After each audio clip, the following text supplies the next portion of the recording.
తర్వాత తెలుగు మెల్లిమెల్లిగా డెవలప్ అయ్యి ఈరోజు తెలుగు నంబర్ 1కి వచ్చేసింది. మిగతాంతా వెనక్కి వెళ్ళిపోయింది. సార్ కల్కి సినిమాలో మిమ్మల్ని మిస్ అయ్యాం. కలికిలో ఏముందండి క్యారెక్టర్? ఏముందంటే ఏముంది అని కాదు, బట్ మీ ప్రెసెన్స్ కూడా ఎందుకంటే చాలా మంది కనిపించారు. దెర్ ఇస్ నో క్యారెక్టర్ కదా. నేను చూసాను cinema. I didn't find any character that you could have done. అంతే. అంతేనా? అంటే అందరూ బిట్స్ గానే ఉన్నారు. అది కాదు, అట్లా చేయడం కాదండి. ఇప్పుడు రామ్ గోపాల్ వర్మ చేశారు, రాజమౌళి చేశారు, అలా కాదు. నాకు చేస్తే అది బాగా లైక్ శివాజీలో ఆ క్యారెక్టర్ స్టూడ్ అనమాట అండి, విలన్ క్యారెక్టర్. అవును, అట్లా ఉండాలి. కరెక్ట్. అంటే లేకపోతే నన్ను పెట్టింది వేస్ట్ అవుతుంది, నేను చేసింది కూడా వేస్ట్ అవుతుంది. కానీ అందరూ పెద్ద పెద్ద స్టార్స్, ఇప్పుడు విజయ్ దేవరకొండ గారు బిట్లోనే ఉన్నారు. అదే బాధ నాకు. ఇప్పుడు ఏమవుతుందంటే అందరూ ఉన్నప్పుడు మనం ఎక్స్పెక్ట్ చేస్తాం. అవును, వి ఎక్స్పెక్ట్ సంథింగ్ కదా. ఆ ఎక్స్పెక్టేషన్ లేనప్పుడు డిసప్పాయింట్మెంట్ ఉంటుంది. అవును, వాళ్ళ ఫ్యాన్స్ కూడా డిసప్పాయింట్మెంట్ ఉంటుంది. అవును, కరెక్టే. అది రాంగ్. అది చాలా మంది చేసే తప్పు పని ఏంటంటే ఇలాంటి స్టార్స్ని పెట్టేసి అనౌన్స్ చేస్తారండి. అవును, అందరు పరిగెత్తుకొని వస్తారు. వస్తే అక్కడ ఉండదు.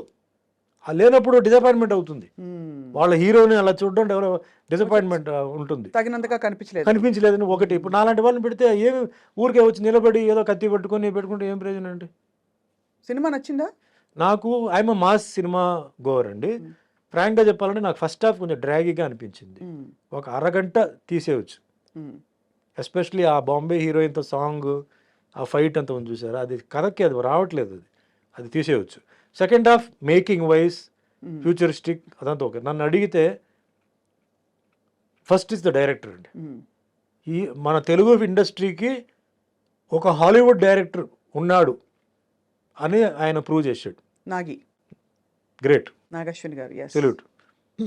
సెకండ్ థింగ్, ఆ సినిమాలో ఐఎమ్ సారీ టు సే అండి, Amitabh Bachchan's role is the dominant role అండి. అవును, ఆయనే ఫస్ట్ హాఫ్ అంతా, అసలు మొత్తం ఫస్ట్ పార్ట్ అంతా. నెక్స్ట్ పార్ట్ లో తెలుగు డబ్బింగ్, తెలుగు సాంగ్ ఇదంతా ఆయన చేశారు. కమల్ హాసన్ బిగినింగ్లో ఒక షాక్, ఎండ్లో ఒక షాక్. ఇంకా మేకప్ నేను చెప్పక్కర్లా. ఆయన ఆల్రెడీ అన్ని అబ్బాయి షణ్ముఖి మొదలు అన్ని చేసేసారు. అన్ని మేకప్ అసలు డిఫరెంట్గా చూడాలని చెప్పి ఏమేమో చేసాడు, సక్సెస్ అయిపోయాడు అనమాట. ప్రభాస్ నా ఫీలింగ్ ఏంటంటే I like Prabhas should be shown like Tarzan. Is got the physique of Tarzan. నేను అది అక్కడ మిస్ అయ్యాను. ఆ హీరోయిక్ ఎలివేషన్ అంటారా? ఆయనకి ఏదో ప్లేట్ పెట్టి అది పెట్టి ఇది పెట్టి ఇదంతా ఆర్డినరీ దీంట్లో వచ్చేసింది కదా బాహుబలిలో. Repeated dressing, Baahubali type of dress and all that. Prabhas మ్యాచో, muscle man. So అది ఎక్కడైనా ఒక సీన్ వస్తుందా ఏమో ఎదురు చూస్తే అది లేదు. Songs are not catchy. అంటే మ్యూజిక్ మీద ఎక్కువ ఫోకస్ చేయలేదు. మన బయటకు వచ్చినప్పుడు ఏదో సాంగ్ హమ్ చేయాలి కదా, అది లేదు. ఇది ఒక డిఫరెంట్ యాంగిల్లో చూస్తేనే నచ్చుతుందండి ఈ సినిమా. Hit movie is hit, that's collected crores, అదంతా ఓకే. అదంతా ఫస్ట్ పార్ట్ అది okay. Now the second part వచ్చేటప్పటికే you have to people will be thinking ఏంటి, because the hype was so much.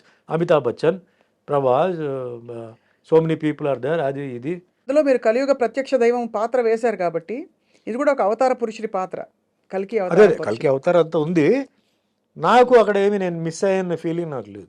I don't feel. But fantastic making, Ashwini Dutt గారిది making, sets కానీ అవన్నీ కానీ బ్రహ్మాండం. డైరెక్టర్ ఈజ్ సూపర్ బ్రెయిన్ అండి. Only thing మామూలు వాళ్ళకి కొంచెం అర్థం చేసుకోవాలంటే కొంచెం టైం పడుతుంది.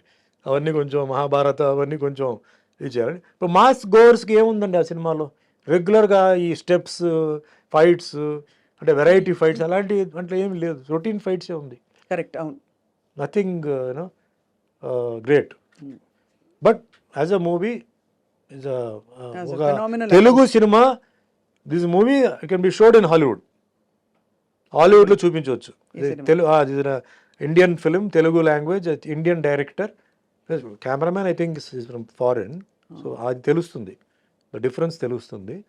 గ్రాఫిక్స్ బ్రహ్మాండంగా ఉందండి. గ్రాఫిక్స్ అని తెలియట్లేదు.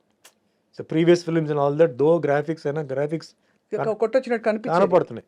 దీంట్లో బ్రహ్మాండంగా చాలా పాలిష్డ్గా చేశారు. సో ఆల్ టెక్నీషియన్స్కి, డైరెక్టర్కి, actors all put in there effort in to it. Great అనమాట. అది నైస్. సుమన్ గారు, మీరు ఇందాక ఒక మాట అన్నారు, నన్ను ఎవరు మోసం చేశారో వాళ్ళకి తప్పకుండా కర్మ విల్ టేక్ కేర్ అని చెప్పి. ఎవరు మోసం చేశారు సార్ మిమ్మల్ని? అంటే were you able to trace ఎప్పుడైనా? నాకు ఎవరు మోసం చేసినది ఇంకా నాకేంటంటే క్లారిటీ లేదు. అంటున్నారు వాళ్ళు వీళ్ళు అంటున్నారు. I don't have clarity, but I'm not bother about it. At the same time మళ్ళీ భగవంతుడు నన్ను ట్రాక్లో పెట్టారు, నేను వెళ్తున్నాను, నా బండి నడుస్తుంది, ఓకే. సో ఎవరు తప్పు చేశారో ఎందుకు నేను చెప్తానంటే, మా అమ్మగారు చాలా ఏడ్చారు. అవును సార్. మా అమ్మగారు చాలా సఫర్ అయ్యారు. నేను ఆవిడ కోసం ఈ మాట అంటున్నాను. ఆవిడ ఆత్మకి శాంతి రావాలని చెప్పి నేను చెప్తున్నాను.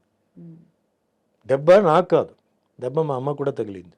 అని ఎంతో గారభారంగా పెంచి ఎంతో చేసి ఆవిడకి అది తగిలింది. అది సో నేనేం చెప్పట్లేదు, అది వదిలేస్తున్నాను. సరే కర్మలో అది నేను చేయాలి, మీ కర్మ ప్రకారం మీకు ఏముందో మీరు అనుభవిస్తారు. అది ఒక కొరియర్ వస్తాడు, చేయిస్తాడు, తప్పదు. అందుకే మీరు కొన్ని న్యూస్ మీరు చూస్తే ఘోరమైన యాక్సిడెంట్లో చనిపోయారు, ఘోరమైన దీంట్లో ఇది జరిగింది, ఆత్మహత్య చేసుకున్నారు, రోగం వచ్చి హాస్పిటల్లో ఎన్నో నెలల నుంచి ఉన్నారు. ఇవన్నీ కర్మ అండి. ఇది డబ్బు, పవర్ అక్కడ ఏమి చేయడానికి లేదు. సో నేను దాన్నే నమ్ముతున్నాను. నేను ఎవరన్నా చెప్పాలంటే కూడా నేను భయపడతానండి. సుమన్ బోలాశంకరుడు ఏం కాదు, సుమన్ మంచివాడు. లోపల ఇంకో సుమన్ ఉన్నాడు, పిశాచి వాడు పడుకుని ఉంది లోపల. కానీ ఓ అమ్మాయి, నేను ఎవరండి మిమ్మల్ని శిక్షించడానికి, మిమ్మల్ని తిట్టడానికి నేను ఎవరు? నాకు అర్హత లేదు. తప్పు చేసినప్పుడు నేను చెప్తాను, ఇది వద్దు, బాగాలేదు, చేయొద్దు. ఒకసారి, రెండుసారి, మూడోసారి నువ్వు వెళ్ళిపో అంటాను. మా స్టాఫ్ అందరూ, వాళ్ళకి తెలుసు నా గురించి, అడగండి. ఎప్పుడైనా ఎన్నో తప్పులు వాళ్ళు చేస్తారు, మనుషులే కదా, ఎన్నో తప్పులు చేస్తారు. నేను చెప్తాను, ఇలా చేయవద్దు అంటాను, చేయవద్దు అంటాను. దాని తర్వాత వాళ్ళు కరెక్ట్ అవుతారు. నేనెవరండి వాళ్ళని శిక్షించడానికి, కొట్టడానికి? నో, రాంగ్ అది. సో ఎవరైతే చేస్తారో ఆ శిక్ష అనుభవించి తీరాల్సిందే.